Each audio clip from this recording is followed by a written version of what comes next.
Okay, and welcome to what can only be described as the latest mechanic fight in the iteration of BWL Blind Guide. So, today I have been tasked to explain the tactics for the third boss, Broodlord something.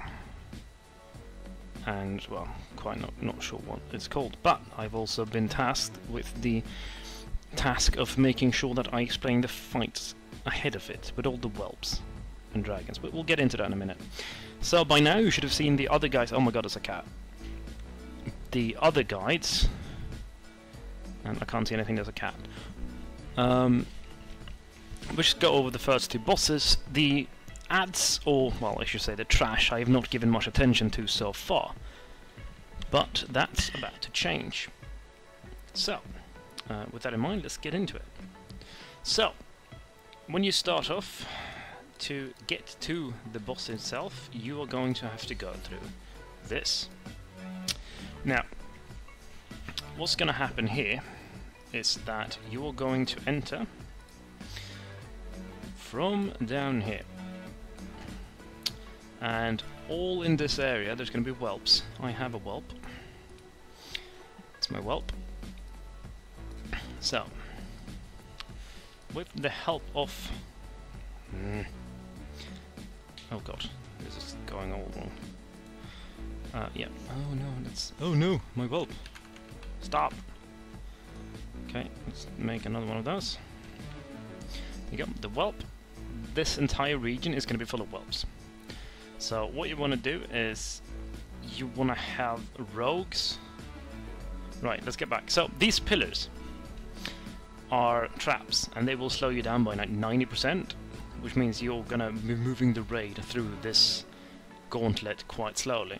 So what you want is you want rogues to stealth up, and you want rogues to disarm trap on these as the raid moves up, and then basically the rest of you can move up. As I said, it is a gauntlet, so they're gonna be popping back up and respawning the ads. So to make it worse, there's going to be whelps. And this entire region is going to be full of whelps, and there's going to be dragonkins. Just imagine a dragon.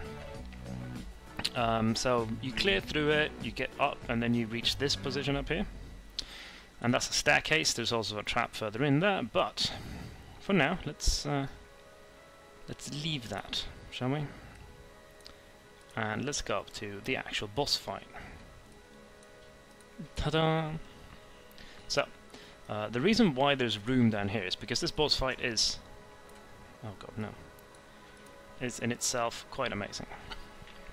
So, again, there's going to be a gauntlet once you get up the staircase, but I'm going to assume that you've dealt with that, and this is now the boss fighting mechanic area. Oh well, the whelp can go away. So, what we're going to have... Oh, no. Is a lovely boss fight area. So let's clean. Oh god, damn it! Just delete. Where you're going to be having your raid setup. So this over here, you can fall down.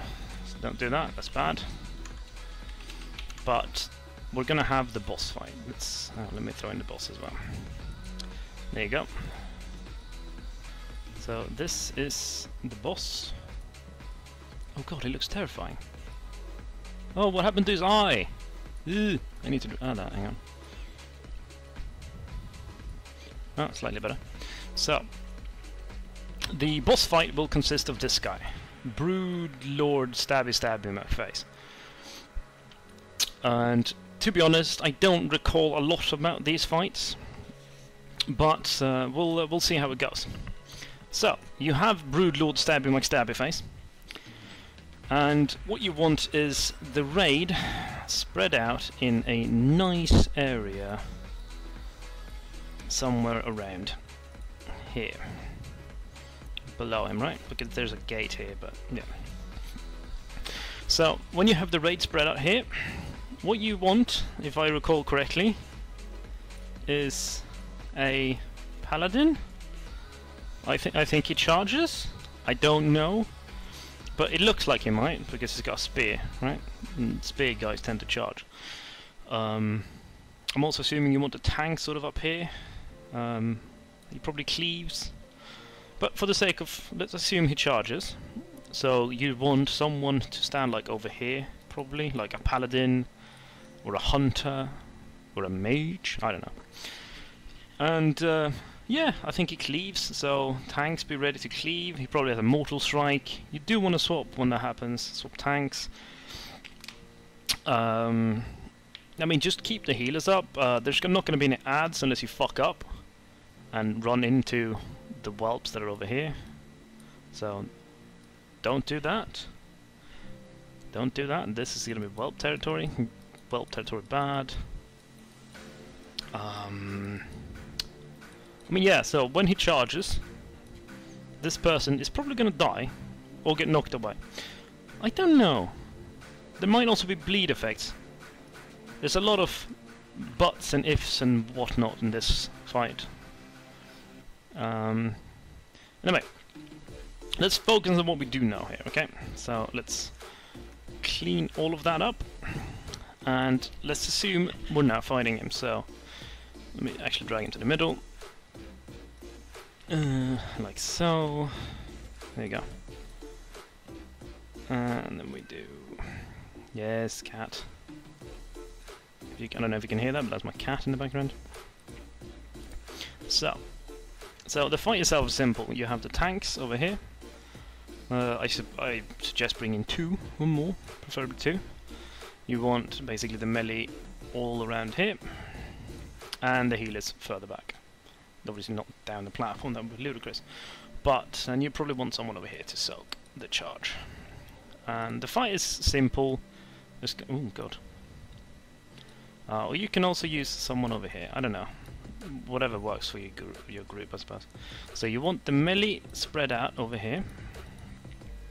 And the healers over here.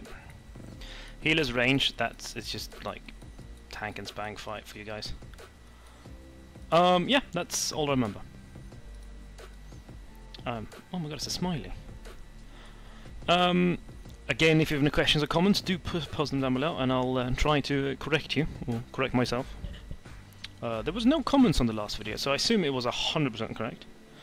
With that in mind,